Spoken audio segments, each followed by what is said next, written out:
오늘 우리가 읽을 말씀을 바탕으로 신앙의 하향평준이란 말, 이런 제목으로 함께 말씀을 나누겠습니다. 오늘 우리가 읽은 본문의 내용은 가데스에서 벌어진 사건에 대해서 기록해 줍니다. 이 가데스의 경우 약 38년 전에 그들의 앞선 세대가 이 가데스 바네아 지역에 왔을 때 가나안 땅의 정탐꾼을 보내서 그 땅을 정탐하여 오게 요청하는 일이 있었죠. 그래서 40일 동안 그들이 정탐을 하고 각 지파의 우두머리들 12명이 이스라엘 자손들이 있는 곳으로 돌아와서 그 땅에 대한 여러 형편들에 대해서 이야기를 해줍니다. 하나님 말씀하신 것처럼 그 땅이 젖과 꿀이 흐르는 땅이다. 참 좋은 땅이다. 또 그 땅에 있는 소산물을 가지고 와서 이스라엘 백성들에게 보여줍니다. 여기까지는 좋았는데 그 다음에 이제 문제가 되죠. 우리가 그들을 봤더니 그들은 우리에 비해서 키골이 장대하고 우리와는 완전히 다른 종류의 사람들이다. 그들은 용사 같은 사람들이고 우린 그들 앞에서도 마치 메뚜기같이 참 보잘것없는 사람이다. 우리가 그 땅을 치려 하지만 우리가 그 땅을 능히 취하기가 어려울 것 같다.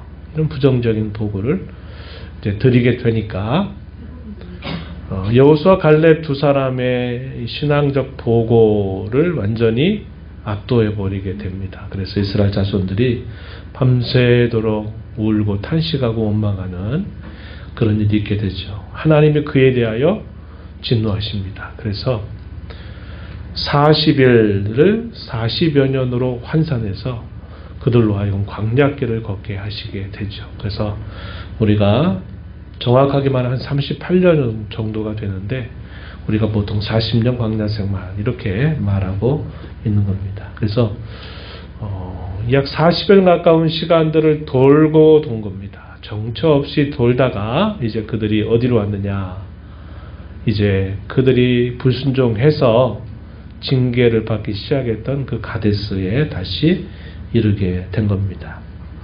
근데 이곳에서 또 이어서 반역 사건이 벌어지게 되는데, 그래서 그 반역 사건을 두고 무리바 물 사건 이렇게 칭하게 된 것입니다. 오늘 우리가 읽은 마지막 절에 표현되죠. 무리바 물이라 이렇게 말합니다. 무리바 다툼이라고 하는 뜻을 가지고 있는 말입니다. 이스라엘 자손들이 애굽에서 나와서 그들이 이 가나안 땅으로 가는 여정 속에 많은 곳곳마다 특별한 사건들이 기록이 되면 그 사건에 따라서 그곳 이름이 별칭으로 지어지게 됩니다. 그런데 우리가 아는 바와 같이 긍정적이고 좋은 그런 별칭이 지어지기보다는 이스라엘 자손들이 잘못한 일들에 대해서 기억하게 하고자 지어지는 이름이 거의 대다수가 됐다는 사실을 우리가 알고 있습니다. 가데스라고 하는 지역에 이르렀을 때 또다시 이곳에 예전과 똑같은 내용은 아니지만 여전히 하나님 앞에 반역을 하는 사건이 벌어지게 되는데, 그 사건이 시작된 배경은 그들이 그곳에서 물이 떨어지게 되면서 물이 없으니까 얼마나 갈증이 심하겠습니까? 한두 명도 아니라 거기에 수많은 사람들이 있는데 물이 없으니까 그 갈증이 이루 말할 수 없었던 겁니다. 그래가지고 그들이 이 물 때문에 누구를 찾아오냐면 모세와 아론을 찾아와서 이들을 원망하고 불평하는 일을 한 것이에요. 불평하는 내용이 세 가지였습니다. 20장 3절로부터 5절에 있는데 핵심적인 내용만 제가 표현해봐요. 첫 번째 내용은 뭐냐? 우리의 앞선 형제들이 죽을 때 차라리 우리도 죽었더라면 이 고생 안 했을 것이다 라고 말하는 겁니다. 우리도 죽었더라면 좋을 뻔했다 이렇게 말합니다. 이미 죽었더라면 이제 이런 똑같은 일들을 보지 않겠다 하는 뜻으로 말을 한 것이겠죠. 또 이어서 두 번째 한 말의 핵심은 너희가 애굽에서 건져 나오더니 다 여기서 우리를 죽게 만드는구나. 다 여기서 죽게 하느냐 이렇게 또 원망을 한 것입니다. 그리고 세 번째는 어떤 내용이었느냐, 우리를 왜 살고 있었던 애굽 땅에서 우리를 이곳으로 나오게 해서 이 나쁜 곳으로 우리를 데려왔느냐 이렇게 또 이 모세와 아론을 향해서 원망하게 된 겁니다.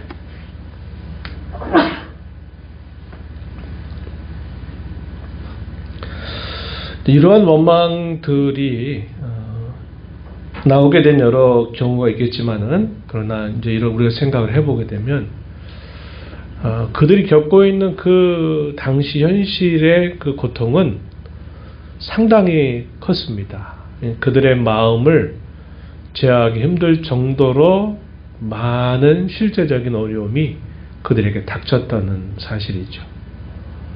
만약에 그들이 정착 생활을 했더라면 이런 것에 대한 염려는 하지 않아도 될 법했는데, 그들에게는 가는 곳에 수많은 사람들이 옮겨가면서 먹고 마시고 입는 이 문제 자체가 그들에게는 상당히 아주 피부적인 문제로 느껴졌던 것이에요. 그래서 마실 물이 없으니까 그 갈증이 더해져 가면서 견딜 수 없는 상황적인 고통을 그들이 겪게 되면서 결국은 이렇게 한 것이죠. 그런데 문제는 뭐냐? 자신들이 처해져 있는 그 상황이 마치 전부다, 끝이다 라는 생각을 그들이 하게 된다는 겁니다. 우리도 그러잖아요. 우리가 어떤 어려움을 겪게 되면 이 어려움 말고 다른 생각을 하지 못해요. 좀 이 어려움이 빨리 지나갔으면 좋겠다, 이런 고통이 사라졌으면 좋겠다 하는 생각을 하게 돼서 온갖 모든 생각이 거기에 다 집중되게 되는 경우들이 많다는 겁니다. 그러나 우리가 조금 더 넓게 보면 이들이 이 가데스에서 또 다른 곳으로 옮겨가게 되는 한 과정에서 벌어진 어려움이었다는 겁니다. 하나님은 여러 차례 그들에게 기적 같은 일들을 보이시면서 그들이 가는 곳곳에 하나님이 그들을 굶기시거나 그들을 먹고 사는 문제 때문에 죽이신 일이 결코 없었던 겁니다. 이것은 그들이 살아온 40여 년 가까운 세월 동안 그들이 경험했던 기적 같은 일들이었다는 겁니다. 그래서 이 물이 떨어지게 된 이 사건이 현실적으로 굉장히 고통스러운 건 사실이지만 이것이 전부가 아니라 이것은 하나의 과정일 뿐이다, 끝이 아니다 라는 생각을 할 수 있어야만 됐다는 거죠. 그런데 그걸 생각을 못하고 그 상황 속에 완전히 몰입이 돼버린 겁니다. 그러다 보니까 마치 그것이 그들의 인생의 끝인 것처럼 다른 생각을 하지 못하니까 이런 원망과 불평들이 쏟아져 나오게 된 거죠. 그래서 백성들이 이렇게 모세와 아론을 향해서 원망과 불평을 쏟아낸 겁니다. 이러한 말을 들은 모세와 아론은 지나간 일들이 아마 머릿속에 오버랩이 되듯이 떠올랐을 거예요.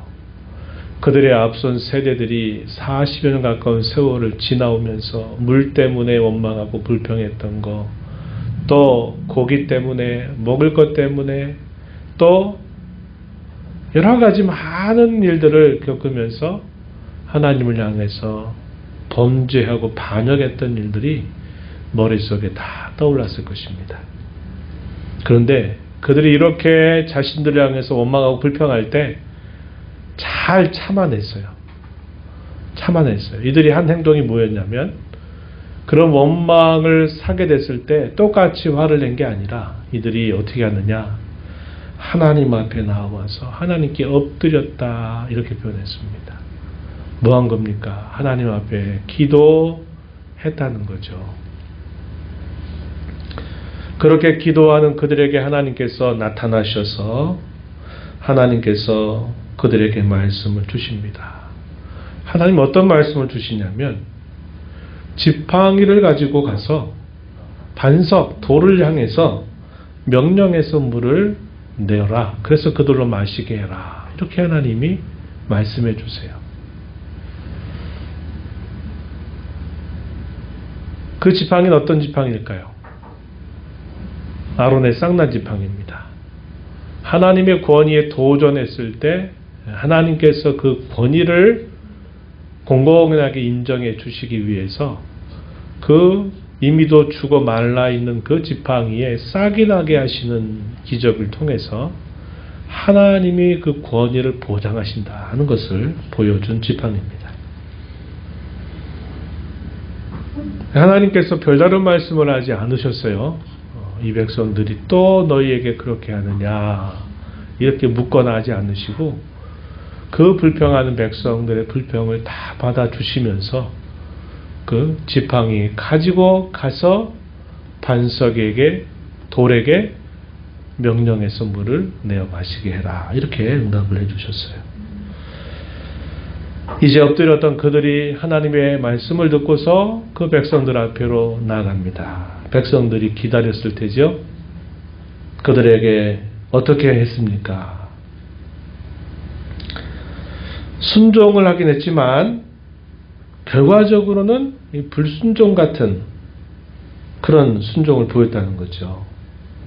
말을 바꿔 순종 같은 불순종 이렇게 표현했는데 겉으로는 순종을 하지만 그 마음으로는 온전히 순종하지 못한 이 모세와 아론의 모습을 보게 됩니다. 어떻게 하냐면 먼저 그들을 보더니 이 모세와 아론이 뭐라고 말하느냐. 반역한 너희여 우리가 너희를 위하여 이 반석에서 물을 내랴 이렇게 말을 한 것입니다. 반역한 너희여 이 뭐가 떠올랐겠어요? 지나간 오랜 세월 동안 계속 그들의 앞선 세대가 계속 반역했던 것들이 머릿속에 떠올랐을 겁니다. 너희도 똑같구나 이런 생각이 들만 했을 거예요. 잘 참아냈고 또 하나님께서도 그들의 엎드렸던 그 모습을 보시고 응답해 주셨는데 그 사람들을 향해서 딱 다시 대면하게 됐을 때 이 모세와 아론이 상당히 격분한 태도를 보인 거죠. 반역자들이여 이 말입니다. 반역자들이여 이렇게 말한 겁니다. 우리가 너희를 위해서 이 반석에서 물을 내랴. 이렇게 다소 아주 흥분한 이 분이 섞여 있는 이런 말을 하고서 어떻게 하느냐면 지팡이를 손에 들고 그 지팡이를 가지고서 이 반석을 2번 세게 때립니다. 때려서 거기로부터 물이 나오게 되면서 백성들이 그 물을 마시게 된 겁니다. 옛적에 약 40여 년 전에 마실 물이 없어서 똑같이 원망하고 불평했었던 때가 있었죠. 그때는 하나님께서 어떻게 하라고 말씀하시냐면 너 그 지팡이를 가지고서 반석을 쳐라. 지팡이 가지고 돌을 탁 쳤더니 그 돌로부터 물이 솟아나와서 그 물들을 가지고 그 많은 사람들이 그 물을 마시면서 또 힘을 얻는 일이 있었습니다. 근데 이제 오늘 사건은 40여 년이 지나고 나서 하나님이 하신 말씀은 그와 달랐어요. 그때는 반석을 쳐라 해서 했는데 이번에는 뭐라고 말씀하셨냐면 그 지팡이를 손에 들고 반석을 향해서 뭐해라? 뭐해라 그랬어요? 반석을 향해서 명령해라 그랬어요. 명령해 하는 건 뭡니까? 그 반석을 향해서 하나님이 말씀하시기를 물을 내라 그랬으니까 물을 내라 이렇게 하는 것이 모세와 아론의 순종이었는데 옛적에 했던 것처럼 하는데 반석을 2번씩이나 세게 때렸어요. 근데 그 때리는 그 상태가 그들이 그동안 참았던 이 분노, 화를 섞어가지고 거기서 백성들 앞에 얘기를 한 것입니다. 결과적으로는 백성들이 거기서 나오는 물을 마시고서 그들이 이 갈증을 해결을 하게 되었습니다. 그러나 문제는 하나님께서 이들의 태도에 대해서 말씀을 하신 거죠. 분명히 이스라엘 자손들도 반역한 건 마찬가지죠.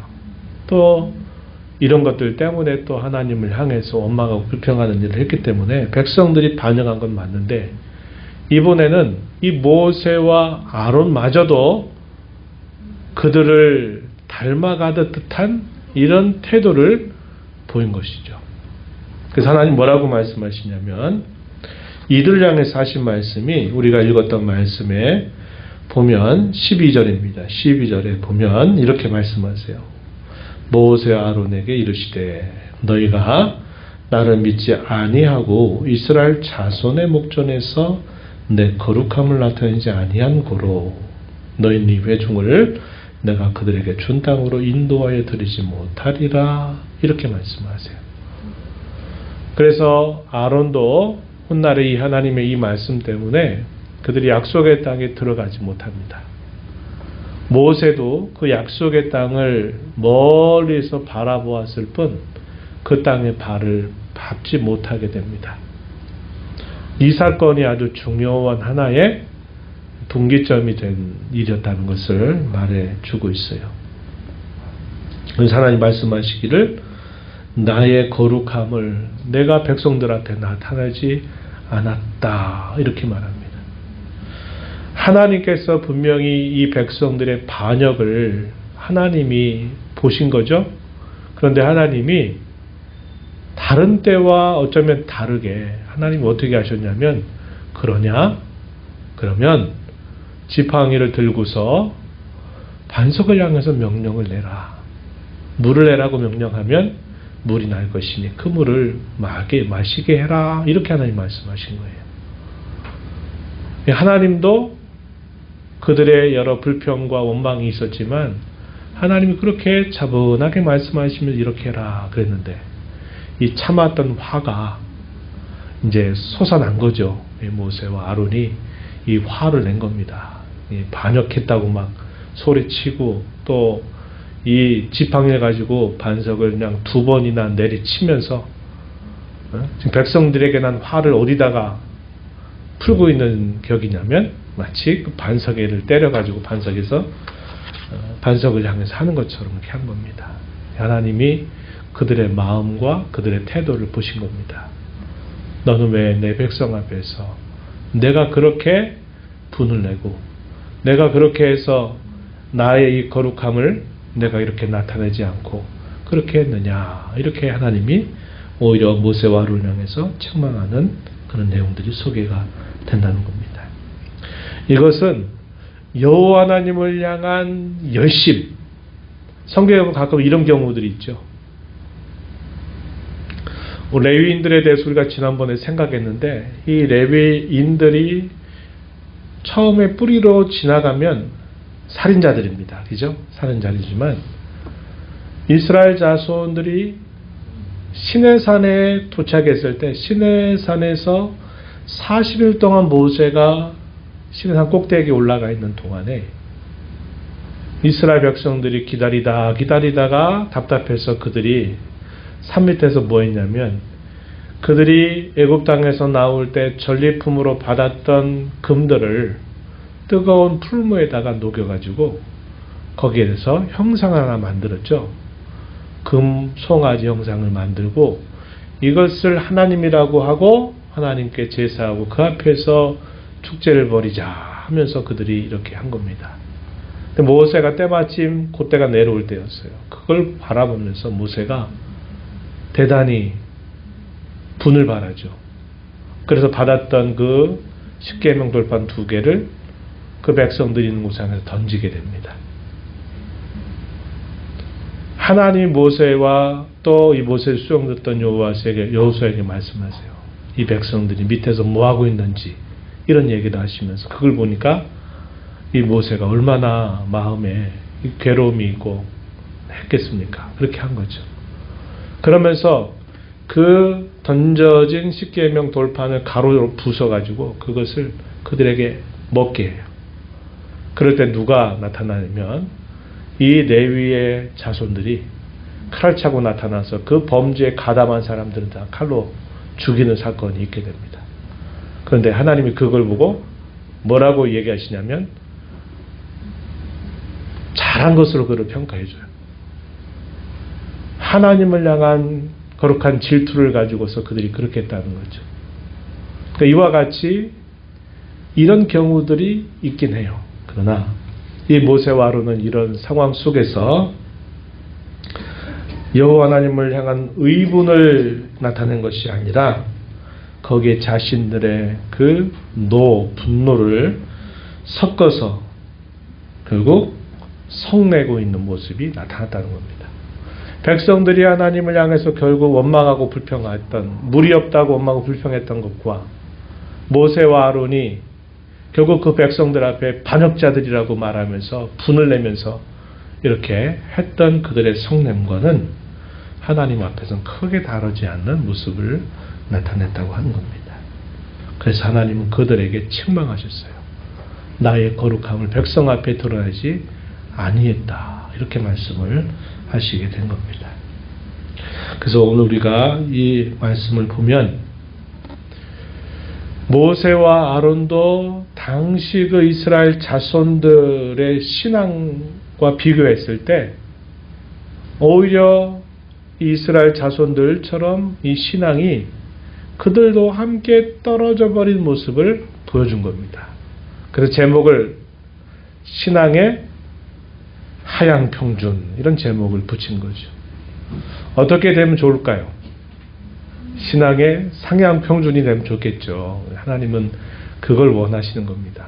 그런데 이 사건 속에서 보게 되는 이들의 모습은 이스라엘 백성들도 반역하고 그들의 지도자였던 이 모세와 아론도 하나님 앞에 반역하는 모습을 보여줘서 하향평준된 그런 모습을 나타냈다는 사실입니다. 그래서 우리가 이걸 통해서 두 가지를 생각해요. 하나는 우리가 성내고 분내고 하는 거 참 어려워요. 그걸 다스린다는 게 정말 어렵습니다.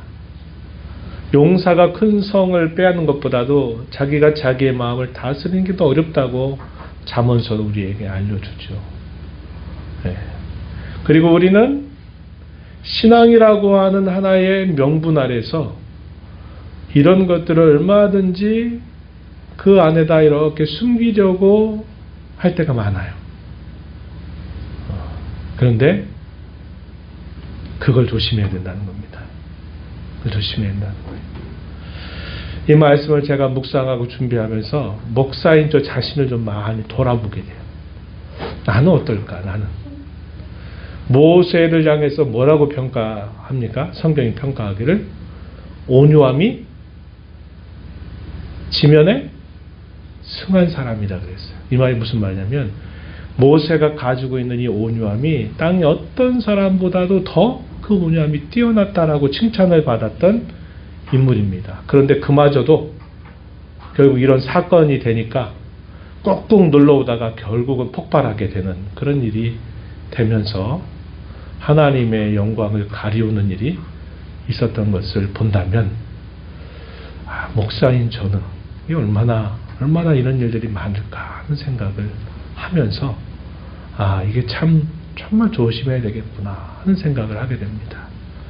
여러분들이 신앙이 이제 더 깊어져 가고 신앙이 성장하고 또 신앙이 자라가면서 다른 사람들을 섬기고 이끌어가게 될 자리에 있을 때 이 말씀을 마음에 깊이 새겨야만 된다 하는 사실을 우리가 오늘 말씀을 통해서 꼭 새기게 되기를 바랍니다. 그래서 성경이 그러죠. 분을 내고 성을 내는 것이 하나님의 뜻을 이루지 못하고 하나님의 의를 이루지 못한다. 이런 말씀을 하고 있습니다. 이게 너무나 힘겹고 어려운 일이고 하기 때문에 우리가 더 이런 면에서 항상 우리 자신을 살펴서 하나님의 하나님 되심을 드러내도록 우리가 힘을 기울여야 된다 하는 것이 첫 번째 교훈. 두 번째는 설교의 제목처럼 우리 모두의 신앙이 똑같이 하향평준화 되어서는 안 되겠다는 겁니다. 우리의 신앙이 더 높은 곳을 향해서 서로가 올라가서 상향 평준이 되는 신앙이 돼야지 우리 신앙이 같이 떨어져 가지고 같이 그냥 뒹구는 식의 하향 평준 신앙이 되지 않도록 우리가 힘써야 되겠다 하는 것입니다. 이런 교훈들을 마음에 새기면서 또 우리에게 주어진 모든 상황들을 잘 감당해 나가게 되기를 바랍니다.